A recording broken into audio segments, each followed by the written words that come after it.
Well, there's an expression that comes from probably St. Thomas Aquinas: grace perfects nature.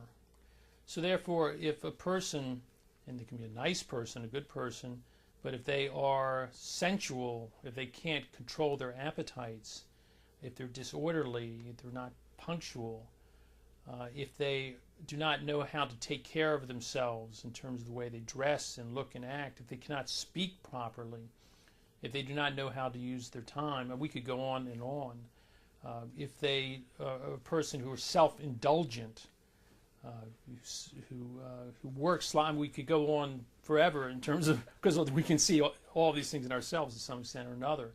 Well, a person like that, he can go to communion every day and go to confession once a week and do a novena to Our Lady of Fatima continually, but they're not going to be a saint.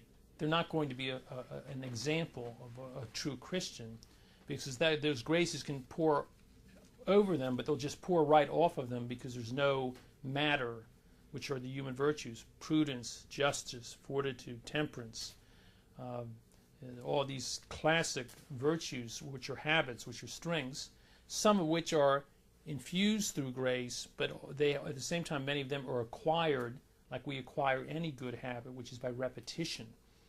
And it's not easy to do that, but certainly people have to understand and recognize this in themselves. And something we referred to earlier, but self-knowledge is the key. St. Augustine said that all religion comes down to knowing God better and knowing myself better.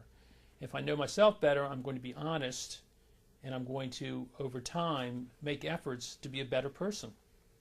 And in doing so, I make myself really beautiful marriage material, holy marriage material.